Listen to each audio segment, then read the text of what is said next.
ရေမြင့်တော်ပေါ်မှာကလေးငယ်လေးတွေစော်စားရင်ထူးဆန်းစွာပဲပျောက်ပျောက်သွားတတ်တဲ့မြန်မာနိုင်ငံအလဲပိုင်းမြေလက်ဒေသကထူးခြားစမ်းကြယ်မှုတွေနဲ့ဇေဒီတဆူ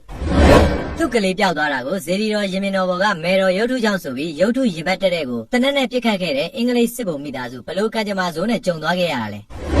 မေတော်ကြီးရှိမှရှိနေတဲ့ဘလူးရုပ်နှစ်ရုပ်က6ချားစရာဖြစ်ရတွေဒီစိတ်ဝင်စားစရာအကြောင်းအရာတွေကိုတင်ဆက်ပေးသွားမှာမလို့ကျွန်တော်ဗီဒီယိုလေးကိုဆုံးနေထိလိုက်ပါကြည့်ရှုပေးကြပါဦးဗျမြန်မာနိုင်ငံအလဲပိုင်းမြေလက်မြို့လေးတစ်မြို့မှာစာရေးသူရဲ့မွေးရမြေဇာတိမြို့ဟာဟိုရှေးခေတ်အခါကာလကလေးကဖျားเจ้าငံဇေဒီပထိုးတွေနဲ့အလွန်ပဲကျက်တဲ့မင်္ဂလာအပေါင်းနဲ့ပြည့်စုံစီကားတဲ့မြို့လေးဖြစ်ပါတယ်မြို့စွန်မှာအေယာဝတီမြစ်ရှိပါတယ်အဲ့ဒီအေယာဝတီမြစ်ရဲ့အနောက်ဘက်မှာတော့အလွန်လှပတဲ့မြန်မာမှုဘိတုကပပုပကြီးကားလက်ရများနဲ့ပြုလုပ်ထားတဲ့အနောက်ကျောင်းလို့လည်းခေါ်တဲ့မြို့ဦးကျောင်းကြီးရှိပါတယ်အဲ့ဒီမြို့ဦးကျောင်းကြီးရဲ့ဘေးမှာတော့ရွှေတလွတ်ဇေဒီတော်ကြီးတဆူတည်ထားကိုးဝယ်ကြပါတယ်ဇေဒီတော်ကြီးဟာခေတ်ဆက်ဆက်အင်မတန်မှထင်ရှားကျော်စောတဲ့တမိုင်းဝင်ရှေးအောင်ဇေဒီတော်ကြီးလည်းဖြစ်ပါတယ်ကိုလိုနီနယ်ချက်ခေတ်စစ်ကြီးကာလအတွင်းကဘုံတန်ကြောင့်ပျက်စီးယိုယွင်းသွားကြပါမယ်အဲ့ဒီမြို့ဦးဇေဒီတော်ကြီးကတော့ကံကောင်းထောက်မစွာနဲ့ပဲလုံးဝမပြတ်မစီးပဲနဲ့ယခုကာလတိုင်အောင်စာရေးသူတို့မြို့မှာရှိနေပါတယ်အခုပြောပြချင်တာကတော့စာရေးသူတို့ငယ်စဉ်ကာလကအဲ့ဒီရွှေတလွတ်ဇေဒီတော်ကြီးအနီးနားမှာနေထိုင်ခဲ့ကြတဲ့အခါကကိုရွေးကြုံခဲ့ရတဲ့ဂမ်ဘီယာဆန်လွန်လာတဲ့ဖြစ်ရတစ်ခုအကြောင်းရပါအဲ့ဒီရွှေတလွတ်ဖျားရဲ့အရှိပဲမြစ်စိတ်ရေချိုးအစင်ဆောင်နဲ့လေကတစ်တွေဆုံးမှာနဂါးတွင်းရှိပါတယ်အဲ့ဒီနဂါးတွင်းရဲ့မလန်းမကန်းမှာရေစင်းချိုးကြတဲ့ကလေးလူကြီးတွေဟာရေစင်းကူးဆော့ကစားရင်းနဲ့နဂါးတွင်းဘက်ကိုအမှုမဲ့အမှတ်မဲ့ဖြစ်ဖြစ်ရောက်သွားခဲ့ရင်တော့ပြန်လန်းမရှိကြပါဘူးလူကြီးတွေရောကလေးတွေပါမကြာခဏဆိုသလိုအသေးပြောက်ရှိပါတယ်တချို့လူတွေဆိုရင်နဂါးတွင်းကလူစားတယ်လို့ပြောဆိုကြပါတယ်နဂါးတွင်းကိုလူတချို့ကမရဏတွင်းလို့လည်းခေါ်ဝေါ်သမုတ်ကြပါတယ်နောက်ပြီးတော့လည်းဟုတ်တော်ရှိမဟုတ်တော်ရှိအဲ့ဒီဖျားဆောင်တဲ့ရဲ့လေကားအစင်းနားမှာနဂါးဥကောင်းပိုင်းရှိပြီးတော့အမိပိုင်းကမြင့်ရဲ့အဖျားမှာရှိတယ်လို့တယောက်နဲ့တယောက်ပြောဆိုတတ်ကြပါတယ်အဲဒါကြောင့်မို့လို့လည်းမိဘတွေကသူတို့သားသမီးတွေကိုအဲ့ဒီဘက်ကိုရေသွားဆင်းဆော့တာတွေကိုတားမြစ်ထားပါတယ်ကလေးတွေရေထဲဆင်းချိုးကြရင်လည်းအဲ့ဒီနဂါးတွင်းဘက်ကိုရောက်သွားမှာဆိုလို့မိဘတွေကသူတို့သားသမီးတွေကိုစောင့်ကြည့်ပေးနေတာကိုလည်းတွေ့မြင်ရပါတယ်နောက်တစ်ခုရှိတာကလူတွေနဂါးတွင်းဘက်ကိုကြောက်ရွံ့ထိတ်လန့်ကြတာမဟုတ်ပဲသင်းမောတွေဆက်လေတွေနဲ့ငါးဖမ်းနဲ့လေကလေးတွေအပါဝင်အဲ့ဒီနဂါးတွင်းကဘယ်သူမှဖြတ်သွားဖြတ်လာမလုပ်ကြပါဘူးခက်ဝေးဝေးရတာမောင်းနေလော်ခတ်သွားကြပါတယ်နောက်တစ်ခုထူးဆန်းတာကတော့ဖျားတိုင်းရဲ့အရှိမုတ်ဝမှာချင်းသေးရုပ်အကြီးကြီးနှစ်ကောင်ထုလုပ်ထားတတ်ကြတော့အမြဲတွေ့ကြရမှာဖြစ်ပါတယ်ဒါပေမဲ့လည်းတစ်ခုထူးဆန်းတာကဒီဖျားရဲ့ရှိမှာတော့ချင်းသေးရုပ်စားဘလူးကြီးနှစ်ကောင်ရုပ်ထုကိုသာထားရှိခြင်းပါဘလူးတွေရဲ့ပုံမှန်တရဟာဒူးတစ်ဖက်ထောင်ဒူးတစ်ဖက်လဲပြီးတော့တင်းပုတ်ကြီးတွေကိုထမ်းထားပြီးတော့အရှိစွစွကိုမျက်ထောက်နီနီကြီးနဲ့လမ်းကြည့်နေတဲ့ပုံစံမျိုးထုလုပ်ထားတာကိုတွေ့မြင်ရတာဟာအလိုလိုစိတ်ထဲကထိတ်လန့်ကြောက်ရွံ့နေမိပါတယ်ခန္ဓာကိုယ်တစ်ခုလုံးဟာဘလူးရုပ်ထုကိုကြည်ရင်ကြည်နဲ့စက်သိမ်းမွေးခြင်းများပါထလာတယ်လို့ခံစားရမှာလည်းဖြစ်ပါတယ်နောက်ပြီးတော့ထူးဆန်းအံ့ဩပနံဖြစ်ရလောက်ကိုအလွန်ထူးခြားတာလေးလည်းရှိနေပြန်ပါသေးတယ်အဲ့ဒါကတော့အားလုံးရဲ့အခေရလိုပဲပြောပြောအချုပ်လိုပဲပြောပြောကြိုက်တယ်လို့ပြောဆိုနိုင်ပါတယ်နောက်တစ်ခုကတော့ဖျားရဲ့ရင်မြင်တော်အရှိဘက်မှာထူးလို့ပူဇော်ကိုးကွယ်ကြတဲ့မေတော်ရုပ်ကြီးတစ်ပါးရုပ်ထုကြောင့်ပါအဲ့ဒီရုပ်ထုကြီးကိုတော့အားလုံးကအရှိမေတော်ကြီးလို့တင်စားခေါ်ဝေါ်ကြပါတယ်ဒီမေတော်ကြီးရဲ့ထူးခြားစမ်းကြတဲ့အချက်တစ်ချက်ကတော့ကလေးတွေကိုအင်မတန်ချစ်ရှာတဲ့အချက်ပါပဲဒါပေမဲ့လည်းထူးခြားတာကတော့ကလေးတွေဟာဖျားရင်မြင်တော်ပေါ်မှာစော့ကစားပြေးလွှားကြရင်အမြဲလိုကြက်ပြောက်ငှက်ပြောက်ပုံစံမျိုးနဲ့ပျောက်ဆုံးသွားတတ်ပါတယ်ဘလို့မှလည်းရှာလို့ဖွေလို့မရကြပါဘူးတပတ်10ရက်လောက်ကြာရင်တော့ပြန်ပေါ်လာတတ်ကြပါတယ်သားသမီးတွေအတွက်စိတ်ပူကြောင်းကြပြီးတော့တချို့မိဘတွ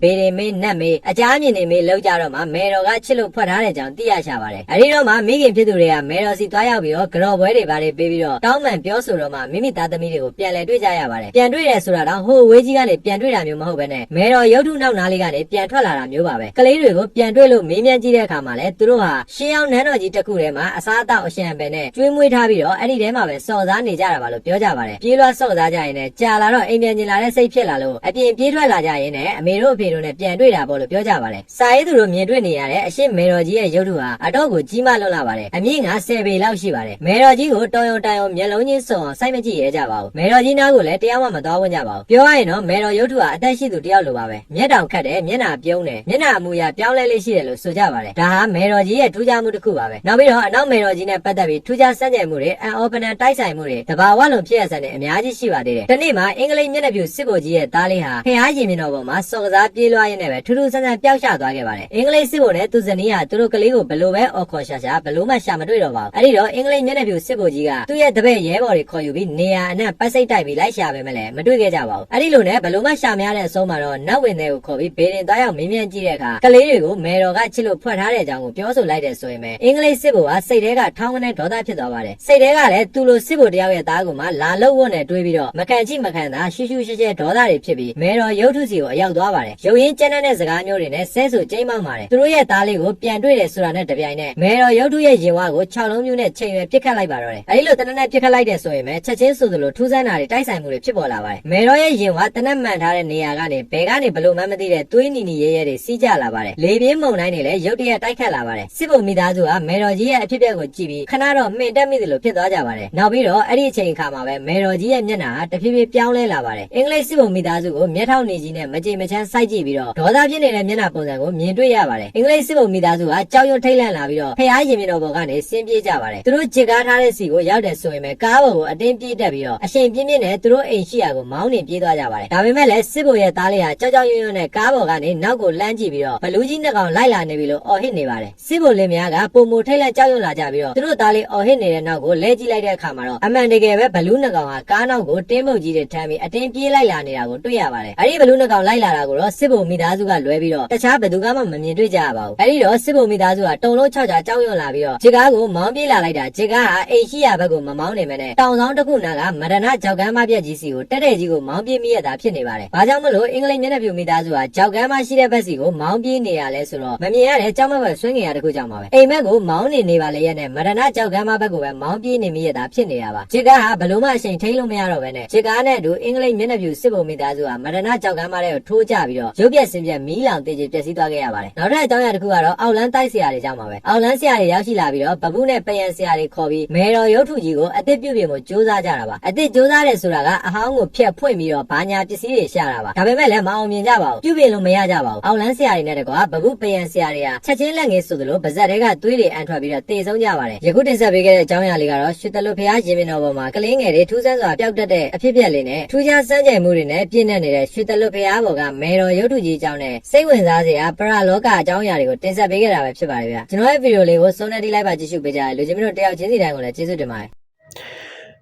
ဒီလိုမျိုးစိတ်ဝင်စားစရာဖရာသမိုင်းကြောင်းလေးနဲ့အတူနောက်ဗီဒီယိုတွေမှာပြန်ဆုံပါမယ်အားပေးတဲ့တယောက်ချင်းစီတိုင်းကိုကျေးဇူးတင်ပါတယ်